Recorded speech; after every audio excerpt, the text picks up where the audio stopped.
Ya. Nah, kami melihat kita sebagai bangsa Indonesia yang saat ini menjadi target terbesar bagi Saudi dengan pengiriman jamaah terbesar, yang total perjalanan rakyat Indonesia ke Saudi Arabia tujuan ibadah itu hampir 2 juta, Bang. Per tahun ya? Per tahun. Bang, mohon maaf.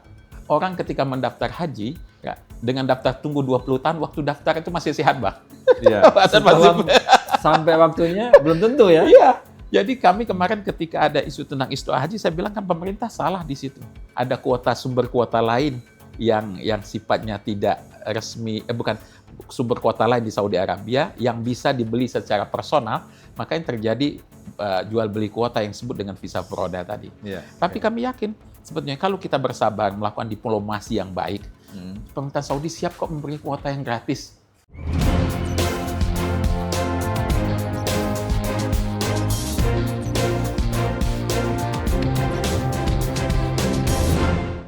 Selamat datang di Voi Talk, mari bicara bersama Voi. Kali ini kami kedatangan tamu Bang Firman Muhammad Nur, Ketua Ampuri. Kita akan bicara tentang pelaksanaan ibadah haji dan umroh.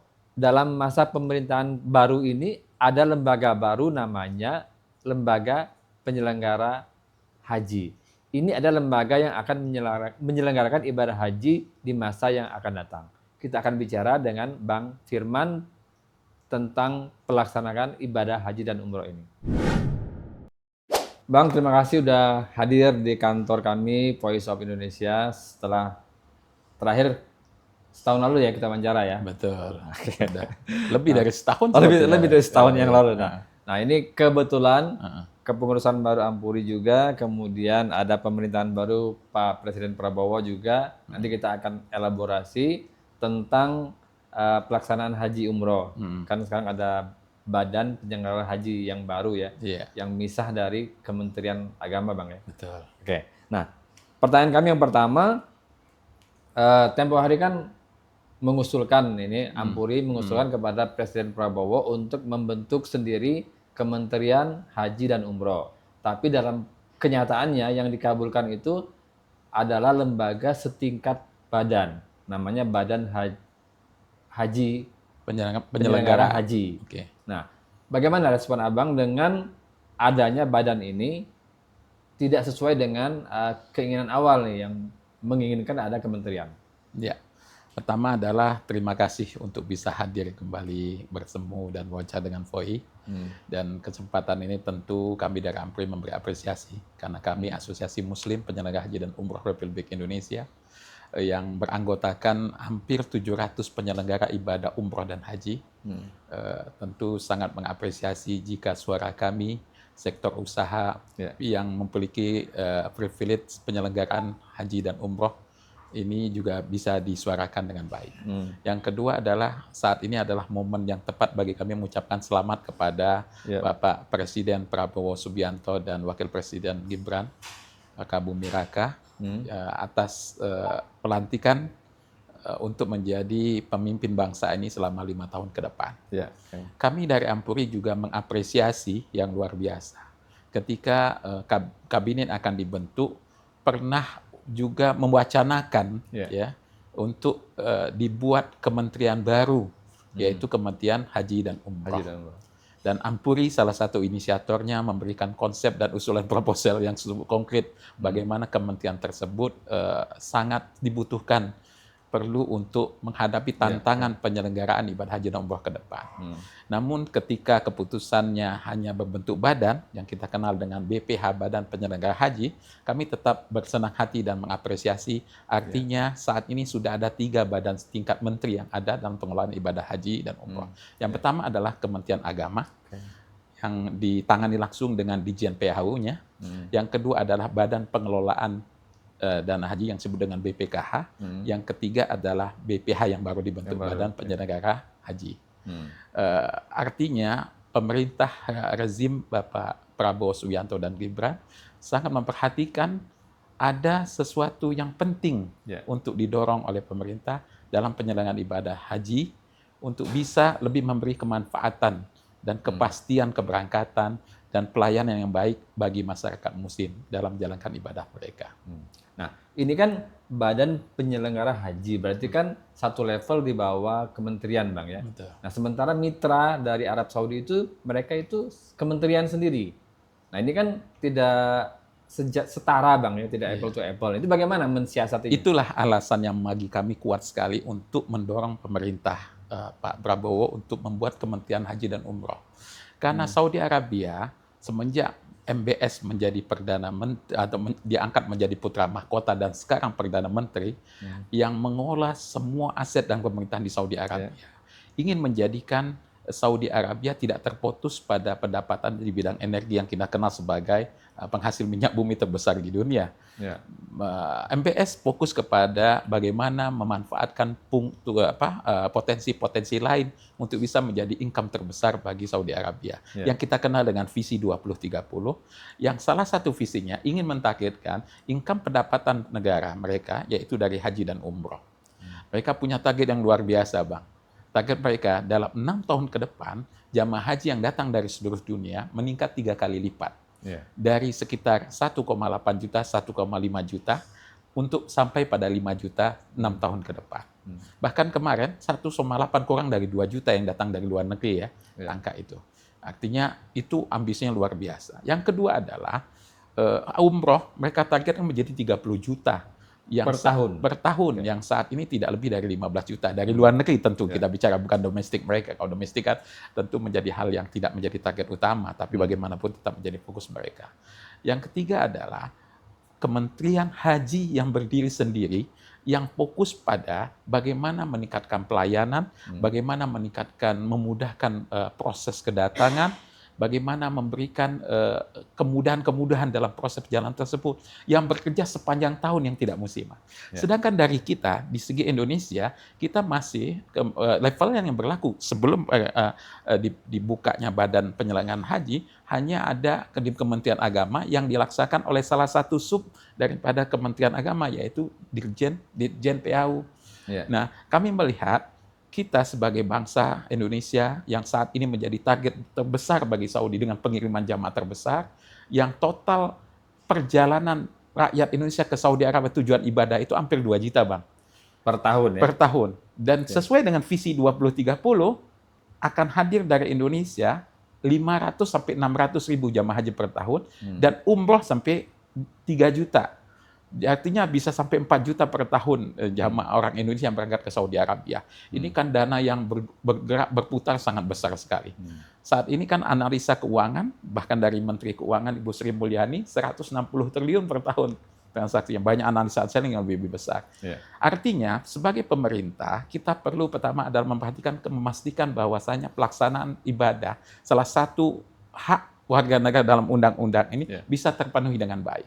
Yang kedua, sebagai negara memastikan bahwasannya perlindungan jamaah yang luar biasa sampai 3 bahkan sampai 4 juta 6 tahun ke depan itu per tahun dipastikan mendapatkan hak perlindungan dan pelaksanaan ibadah yang baik di Saudi Arabia.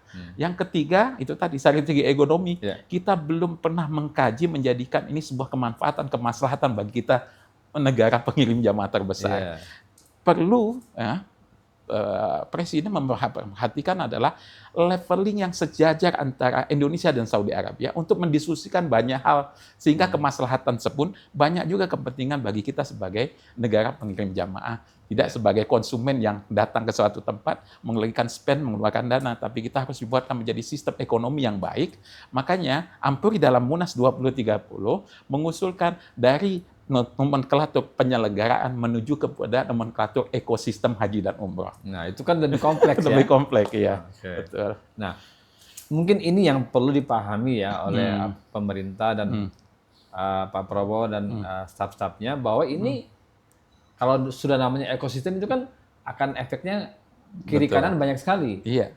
Kita bicarakan ekosistem. Kenapa? Karena saat ini haji dan umroh dalam Undang-Undang Nomor 8 Tahun 2019 adalah hak privilege umat Islam, WNI dan Islam untuk melaksanakan bisnisnya. Yang kedua, saat ini sudah ada 2.700 penyelenggara ibadah umroh berlisensi izin resmi, dan hampir 700 PHK resmi. Artinya ini sudah menjadi sebuah ekosistem yang dijalankan oleh ratusan ribu warga negara Indonesia. Nah, mungkin kita mungkin bisa berharap nih Bang ya ke depan levelingnya dari badan bisa meningkat ya Bang? Ya, pertama tentu kita mengapresiasi apa yang sudah dilakukan. Ini langkah yang cukup maju dan cukup besar membuat sebuah badan penyelenggara. Artinya kami melihat pemerintah mengarah kepada pembagian wilayah kerja sebagai regulator yang saat ini sebelum ada badan ini, regulator itu adalah Kementerian Agama. Operatornya juga Kementerian Agama dalam undang-undang. Kami yakin dengan dibentuknya badan, artinya badan penyelenggara haji akan ada operator penyelenggaraan ibadah haji yang sebelumnya hanya bentuk level panitia, ya kan? Untuk penyelenggaraannya. Sekarang berarti regulatornya adalah Kementerian Agama, Ditjen PA di dalamnya. Namun penyelenggaraan haji reguler, kan kita tahu bahwa penyelenggaraan haji reguler dilaksanakan oleh pemerintah. Dalam hal ini akan dilaksanakan total oleh BPH. Kita harapkan begitu. Yang kuotanya 92% dari kuota nasional. Ya, ini itu kita harapkan dengan adanya badan baru ini bisa lebih baik lagi dalam penyelenggaraan ibadah haji reguler. Namun kami juga ingin memastikan juga ketika sudah ada pemisahan begini, jika ini termasuk nomenklatur yang disepakati dan yang ada, perlu ada keseimbangan antara badan penyelenggara dengan badan pengelola keuangan haji. Kan ada dua badan di bawah kementerian. Nah, kami melihat sekarang ini karena memang undang-undangnya masih berdasarkan Undang-Undang Nomor 8 Tahun 2019 tentang penyelenggaraan ibadah haji dan umroh, kemudian Undang-Undang Nomor 34 Tahun 2014 tentang pengelolaan dana haji, saya kira memang perlu saat ini adalah duduk bareng pemerintah dan DPR untuk membuat undang-undang yang baru, sehingga ketika tata kelolanya punya dasar hukum yang cukup kuat. Namun memang kita saat ini kita tahu Saudi Arabia kita sebutkan tadi bekerja dari hari pertama haji selesai.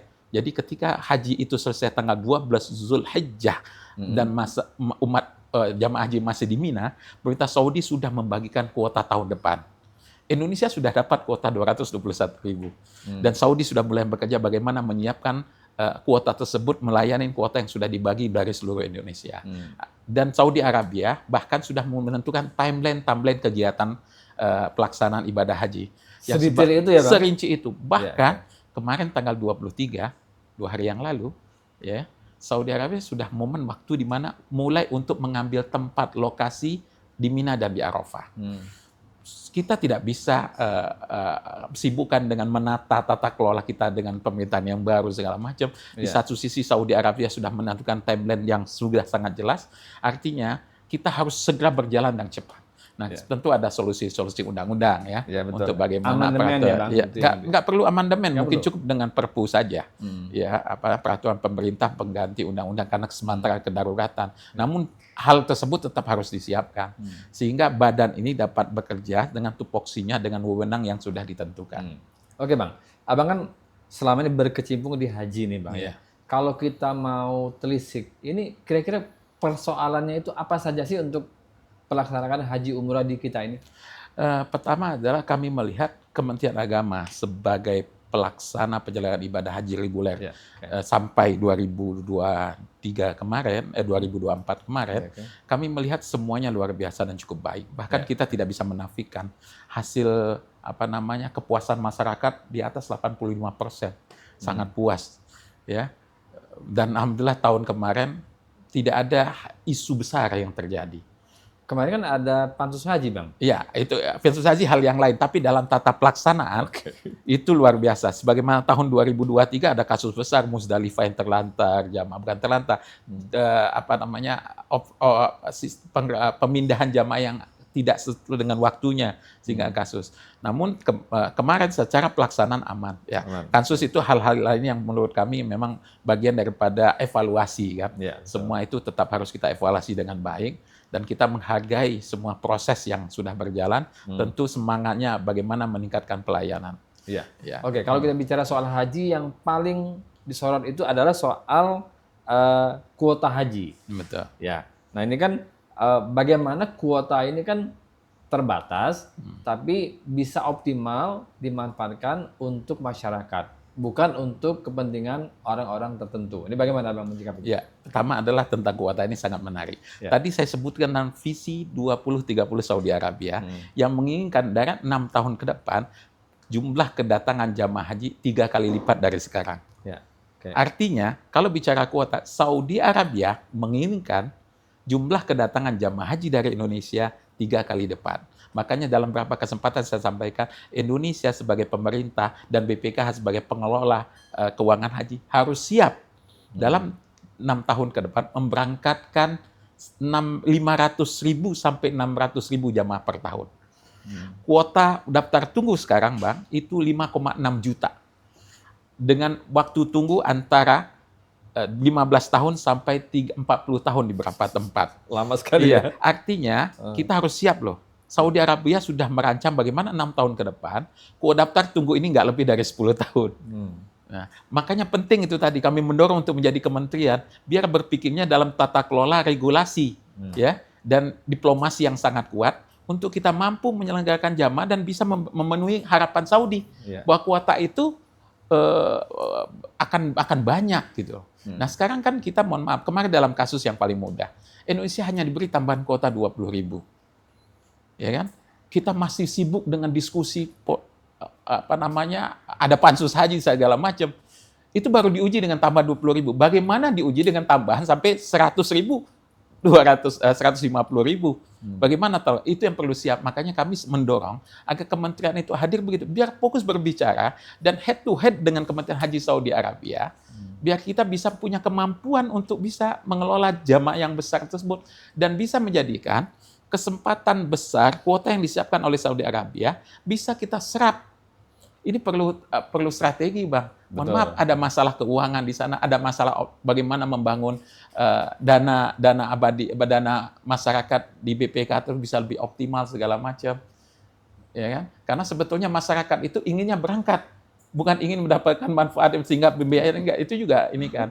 Nah, kita berharap ya, kita juga di dalam negeri baik-baik saja dan bisa mengatur dengan baik itu tadi. Bagaimana kuota yang diberikan, kepercayaan Saudi Arabia memberikan kuota ke Indonesia itu dapat kita manfaatkan, kita penuhi. Karena di satu sisi ada bahkan jutaan kali 5,6 juta orang menunggu ingin berangkat. Iya, betul. Dan mereka pasti terus ketika ditanyakan mau nunggu 10 tahun, 20 tahun atau kurang dari itu. Mereka mungkin memilih berangkat lebih cepat. Karena haji ini adalah perjalanan ibadah yang dimensinya bukan hanya material, dimensinya juga fisik, kesehatan. Bahkan kemarin ada satu isu yang cukup mengganggu dan membuat resah masyarakat dengan istitoah kesehatan.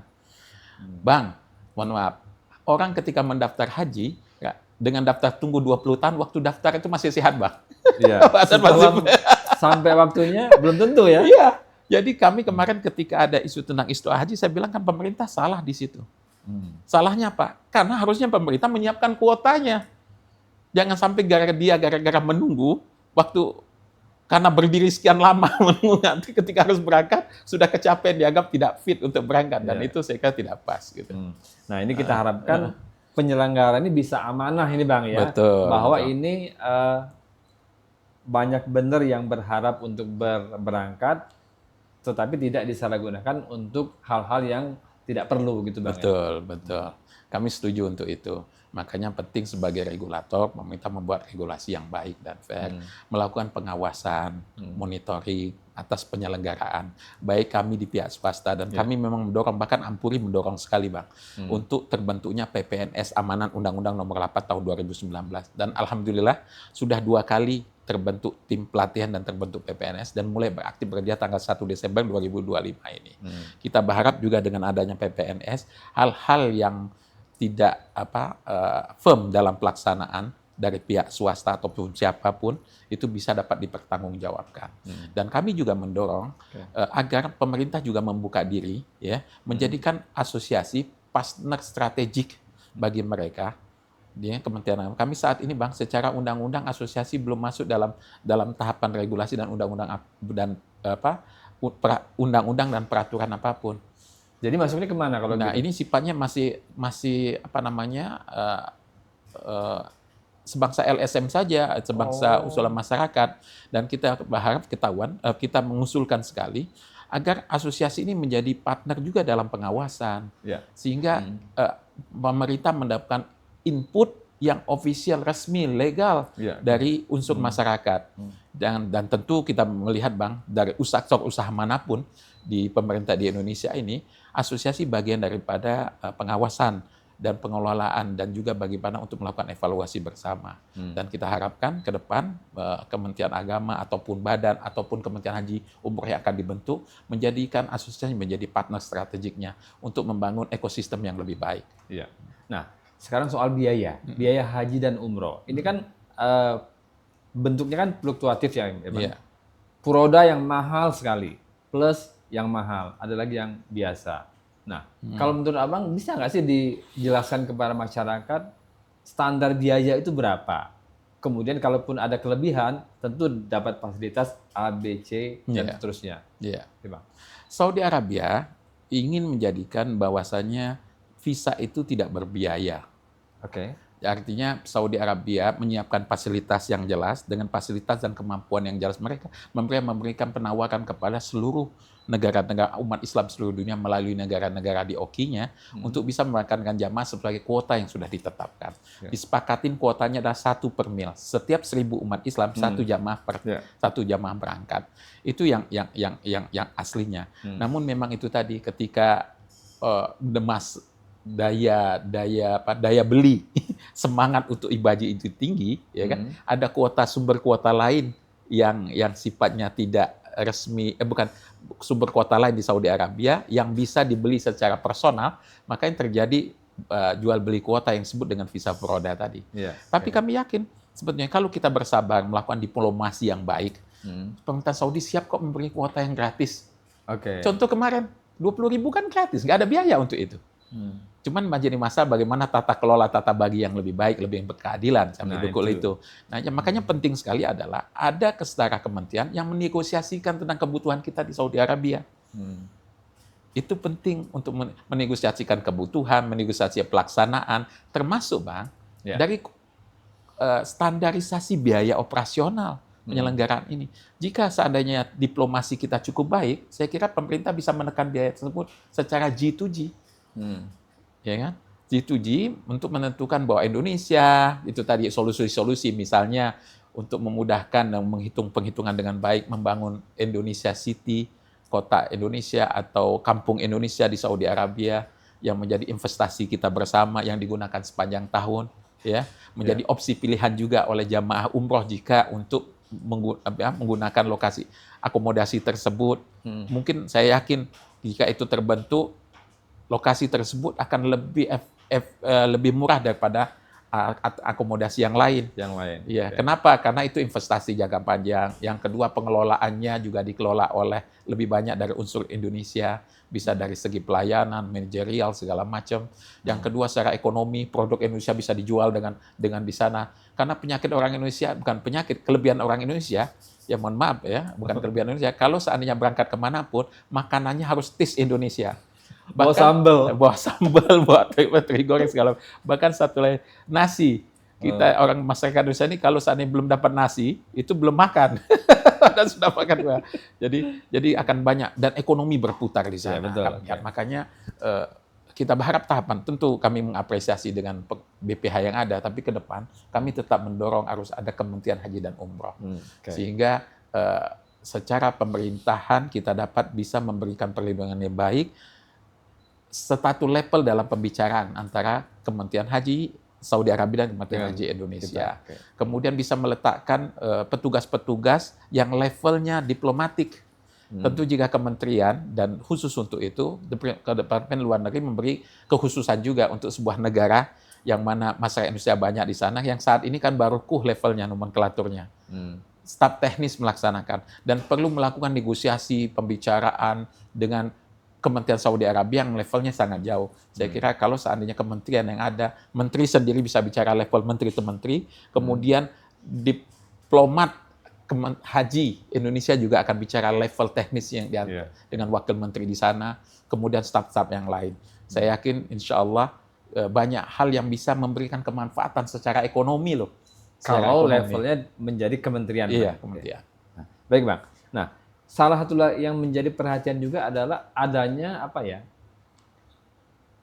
namanya tindak penipuan yang berkedok haji dan umroh.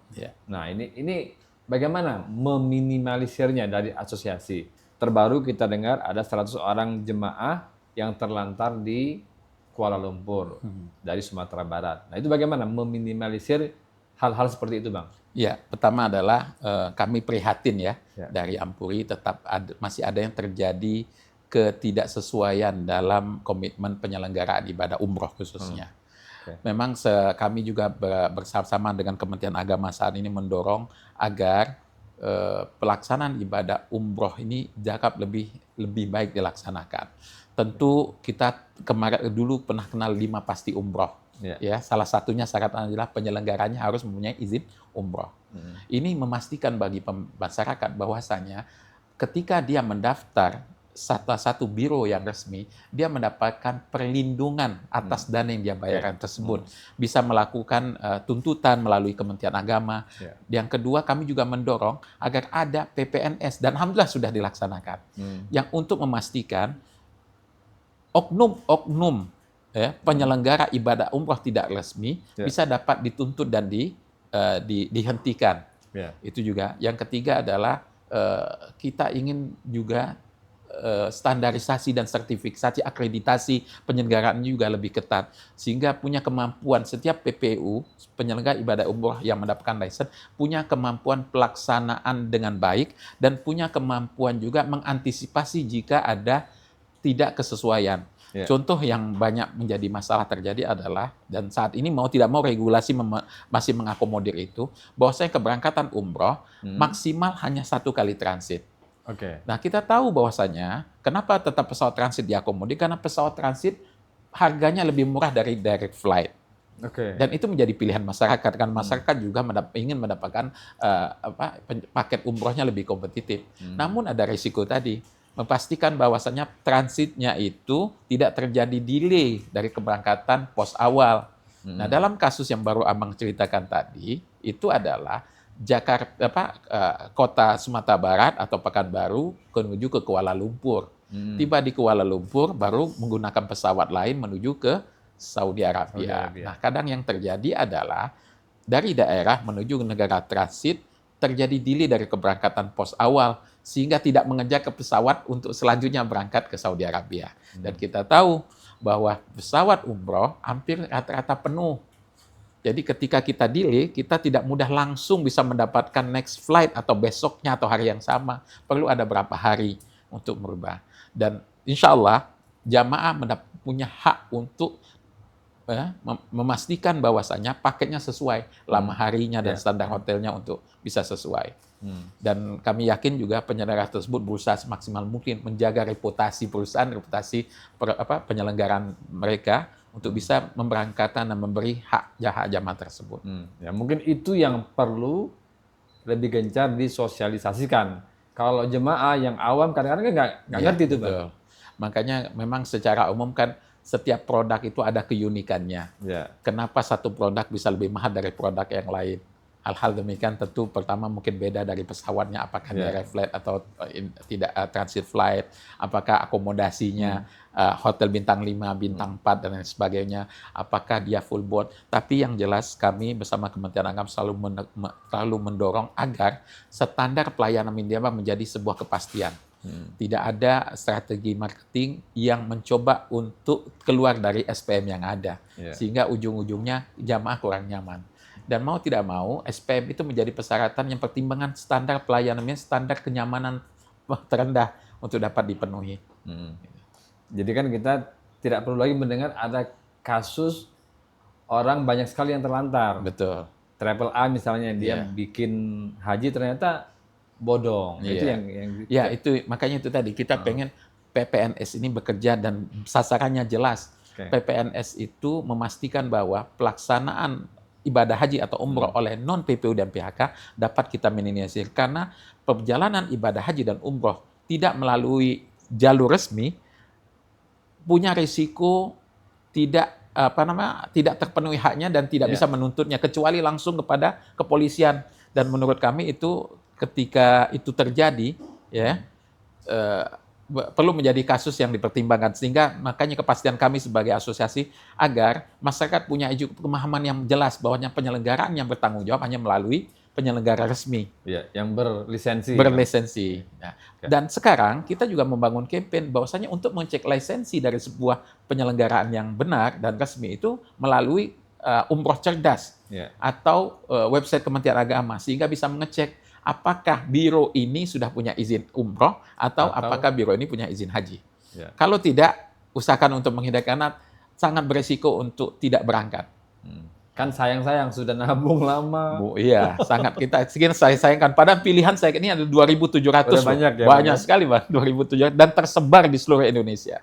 Nah, sebelumnya kan ada wacana kalau Ampuri itu juga siap untuk melaksanakan ONH biasa. Nah, itu pertanyaannya sejauh mana kesiapannya? Kedua, apakah regulasinya bisa memungkinkan? Ya, pertama adalah kita melihat saat ini, mau tidak mau kita mengapresiasi pemerintah yang secara ekonomi masyarakat punya peningkatan standar hidupnya lebih baik. Dan dengan daftar tunggu yang panjang, Bang, kita lihat bahwasanya ketika mendaftar rata-rata orang itu dalam standar hidupnya masih standar menengah. Namun setelah menunggu 5 tahun, 6 tahun, 10 tahun, sudah berubah standar hidupnya, lebih makmur. Ketika dia sebetulnya ditanya apakah Anda punya cukup uang untuk berangkat dengan pelayanan haji khusus, mereka menyatakan cukup. Cuman masalahnya kami nggak mau ngulang lagi ngantri dari awal. Karena pola antriannya berbeda. Kode dalam Siskohatnya berbeda. Nah, haji khusus, daftar antriannya antara 6 sampai 7 tahun. Haji reguler, daftar antrinya antara 15 sampai 40 tahun. Nah, ketika mendaftar di awal, masyarakat mempertimbangkan kondisi keuangannya. Namun setelah 5 tahun, 6 tahun, alhamdulillah berkembang dan cukup uang untuk berangkat haji khusus. Belum ada solusi bagaimana jamaah yang punya kemampuan finansial yang berangkat dengan reguler untuk pindah melalui haji khusus. Dan ini hanya faktor pelayanan saja. Makanya Ampuri mengusulkan ada migrasi pelayanan atau upgrade pelayanan. Jamaah yang sudah mengantri dan sudah mendapatkan kuota berangkat di tahun berjalan, bisa mendapatkan pelayanan haji khusus dengan migrasi pelayanan tadi. Solusinya yang terbaik adalah mereka yang punya kemampuan finansial dan mau mendapatkan pelayanan haji khusus tidak perlu mendapatkan subsidi dari pemerintah. Artinya keuntungan pertama adalah keinginan masyarakat untuk mendapatkan pelayanan yang setara dengan pelayanan haji khusus bisa terpenuhi. Yang kedua, pemerintah mengurangi beban subsidi yang harus dibayar oleh pemerintah terhadap jamaah tersebut. Ini kan win-win solution. Saya yakin, kami yakin sekali, dengan adanya solusi migrasi pelayanan, subsidi tersebut dapat diberikan kepada masyarakat lain yang mau berangkat. Ya kan? Masyarakat lainnya mau berangkat, sehingga jumlah kuota kita, tadi kita sampaikan, Saudi ingin kuotanya bertambah lebih besar, bahkan 3 kali lipat ke depan. Kan solusi sini harus dibuat kelonggaran menjadi solutif bagi semua saja yang mau berangkat, baik standar pelayanan yang saat ini akan dilayani oleh BPH, Badan Penyelenggara Haji, yaitu haji reguler, atau kami di haji khusus. Kalau begitu ada sumbatan di situ, Bang, ya. Kira-kira bagaimana melancarkannya kalau menurut Abang? Ya, sumbatan tersebut sebetulnya ketika fungsi regulator dan fungsi operator itu menjadi satu. Tentu kan bagaimanapun sudah masuk kepada teknis operator, hal ini menjadi bertentangan karena bagaimanapun operator tersebut ingin menjalankan proses jumlah yang jelas. Makanya kami mendorong sekali, walaupun belum menjadi Kementerian Haji dan Umroh, tapi pemerintah dengan 3 institusi yang ada, Kementerian Agama sebagai regulator, kemudian BPKH sebagai pengelola keuangan, BPH sebagai penyelenggara haji reguler, kemudian kami swasta bicara lebih duduk lebih baik, saya kira itu akan bisa terpenuhi. Sumbatan itu akan selesai ketika regulasinya hanya di Kementerian Agama. Satu pintu, Bang. Iya, betul. Nah, Bang, kalau kita komparasi ya dengan negara yang muslimnya juga terbesar, misal Malaysia atau Pakistan atau Bangladesh, apakah mereka juga punya problem seperti kita? Dan bagaimana mereka mengatasinya? Ya, ada problem yang misalkan dengan sistem tersistemati yang itu kenal di Malaysia dengan tabung haji. Jadi bentuk badan yang mengelola penyelenggaraannya dan pemerintah mereka menjadi regulatornya. Tapi penyelenggaraan murni dilakukan oleh tabung haji dan ini mungkin yang menjadi contoh juga di Indonesia. Ada juga di beberapa negara yang lain yang lebih ekstrim karena bagaimanapun kalau di Indonesia, alhamdulillah kita ada BPKH. Sejak 2014, 2016 BPKH sudah berdiri dan menjalankan fungsi pengelolaan dana haji, sehingga eh, optimalisasi dana investasi mereka bisa menjadi subsidi bagi yang lain. Namun beberapa negara yang lain, contoh Pakistan, dia sangat ekstrim. Mereka tidak mengambil dan mengumpulkan dana masyarakat, tapi masyarakat membayar sendiri dengan full semua perjalanannya. Subsidinya dipotong, 100% tidak ada subsidi. Itu juga menjadi sebuah pilihan-pilihan. Saya kira Indonesia memilih jalur yang lebih baik ya untuk mengelola, sehingga jamaah juga tidak shock. Bagaimana tidak shock ketika tahun berapa 5 tahun atau 6 tahun yang lalu, yang biasanya tata kelolanya ada subsidi, karena mereka juga mayoritas Muslim ya, sehingga membuat regulasi peraturan bahwasanya memang jamaah itu harus mendapatkan subsidi untuk penyelenggaraan ibadah hajinya. Namun ketika kondisi keuangan semakin berat, subsidi dipotong, jamaah juga akhirnya turun drastis karena kemampuan secara finansial tidak cukup untuk ininya. Saya kira solusi yang ada adalah baiknya pengelolaan tetap kita bangun, kemudian penyelenggaraannya juga sebagai operator juga terus menjadi lebih fokus, kemudian regulator juga bicara G2G, memastikan bahwa ekosistem ini berjalan. Karena kita bicara ekosistem bukan bagaimana mengembangkan ekonominya saja, memberi perlindungan juga penting, kepastian berusaha juga penting. Ketika satu warga negara mendapatkan izin dari pemerintah, dia harus mendapatkan hak perlindungan, bagaimana kelangsungan usahanya, termasuk dari kasus-kasus di luar kekuasaannya. Contoh kemarin ketika pandemi, kita kan belum sampai level ekosistem. Mohon maaf, kami kemarin ketika pandemi, satu-satunya sektor usaha yang tidak mendapatkan stimulus apapun dari pemerintah. Kita survive berusaha survive masing-masing untuk itu. Iya, betul. Iya. Beda kalau dia sudah menjadi ekosistem. Pemerintah akan hadir duduk melindungi bagaimana kelanjutan usaha mereka. Bagaimana mereka punya kemampuan kembali untuk bisa bangkit setelah terjadi kasus pandemi lain sebagainya. Solusi keuangan ada segala macam. Itu yang kami dorong ke depan. Nah, terakhir ini apa ini harapan untuk Pak Prabowo agar penyelenggaraan haji ini ke depan lebih baik dan lebih baik lagi? Ya, pertama adalah sudah diambil sikap untuk membentuk BPH.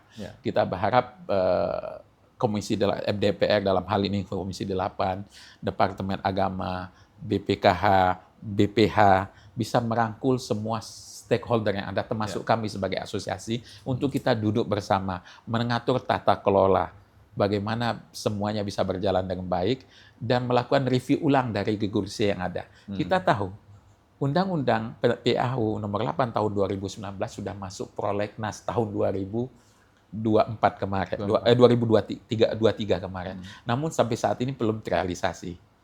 Ya. Dan ketika masuk dalam diskusi seminar kami di Munas kemarin, perlu ada tekanan masa untuk menjadi prioritas. Prolegnas dan belum menjadi prioritas itu jadi untuk bisa menjadi, dan momennya sudah tepat. 2024 sekarang ini harus kita kaji ulang karena mau tidak mau terjadi perubahan dengan adanya badan ini. Kita ingin badan ini berjalan nantinya dengan landasan hukum yang jelas sehingga nanti ujung-ujungnya tidak ada produktif yang terjadi yang berefek kepada kasus-kasus karena memang tidak ada dasar hukumnya. Itu menjadi solusinya. Yang kedua kita inginkan pertama adalah mengambil peran swasta kami lebih banyak porsinya dari yang ada sekarang. Kami dimasukkan dalam undang-undang, jadi ikutan pengawasan. Kami ketika pengawasan tentu pelaku akan lebih paham dengan apa yang dilakukan, ya kan? Jadi lebih fair dan lebih bisa melihat dari sesuatu lebih lengkap, lebih sempurna untuk bisa membangun sebuah ekosistem yang lebih baik ke depan. Ya, semoga nanti badan yang baru ini akan bekerja maksimal dan melakukan perubahan yang lebih baik ya Bang ya. Semoga saja dan kami yakin untuk itu.